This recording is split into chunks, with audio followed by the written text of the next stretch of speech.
Bom dia, meus irmãos. O Senhor me deu mais uma revelação em cima de Mateus 14, versículo 30. Eu queria compartilhar com os irmãos nessa manhã. Diz a palavra do Senhor: mas sentindo o vento forte, teve medo e, começando a ir para o fundo, clamou dizendo: Senhor, salva-me. Essa passagem, Jesus vinha andando por sobre o mar, né? E Pedro agora resolve ir em direção a Jesus. E Jesus vai e chama ele. Conforme ele desce do barco e vai em direção ao Senhor, ele olha para a tempestade, ele olha para o vento forte, e agora ele teve medo e começou a afundar. Ou seja, ele fracassou naquilo que ele tentou viver naquele momento. E o que ele tentou viver naquele momento? O que ele tentou fazer naquele momento? Ele tentou viver um sobrenatural com Jesus. Você está entendendo? Ele tentou viver um sobrenatural com Jesus. Então, nesse momento, você vai entender que agora ele começa a afundar. Conforme ele começa a afundar, ele grita: salva-me. E o Senhor Jesus vai, estende a mão e traz ele de volta. Fracassou? Tudo bem, mas pelo menos ele tentou. Mas você não vê em nenhum momento os discípulos do barco tentando socorrer Pedro, sabe? Tentando jogar uma boia, uma corda, tentando fazer alguma coisa para ajudar.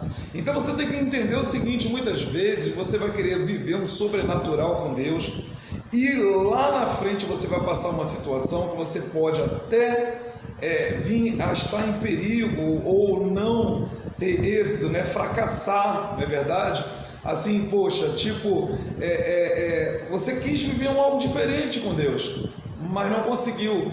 Então você vai ter pessoas em volta de você que é o seguinte: não vai ter a mesma visão, não vai ter a mesma fé, e de repente, se algo der errado, vai pular do barco, não vai estar contigo nessa situação, né? Não vai te estender a mão, não vai tentar te socorrer, entendeu? Vai ficar observando o seu fracasso, porque é assim: quando você quer algo maior da parte de Deus, vai atrás, corre atrás.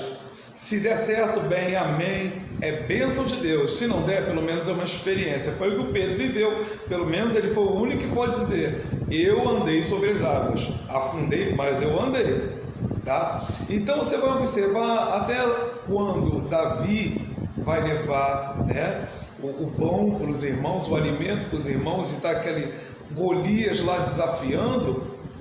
Você vê que ele foi desdenhado, né? Chamaram ele de presunçoso, os próprios irmãos dele. Mas ele foi ali para viver um sobrenatural.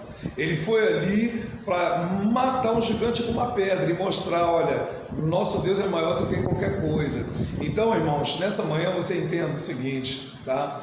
Você às vezes não está vivendo algo maior, um sobrenatural com Deus, às vezes até por medo do que vão pensar, do que vão falar, né? Se você tem um chamado, vai em frente. Se Deus já confirmou contigo, vai em frente. Se Deus mandou ir, vai. Se Jesus mandou, vem. Mas não deixa de viver, não deixa passar essa oportunidade de você viver um sobrenatural com Deus. Amém? Fica com essa palavra aí, reflete, traz ela para o seu coração, coloca diante de Deus aí qual é o sobrenatural que você precisa ou o sobrenatural que você quer viver com o seu Deus. Amém? Que Deus te abençoe grandemente nesse dia, em nome do Senhor Jesus Cristo. Amém e glórias a Deus.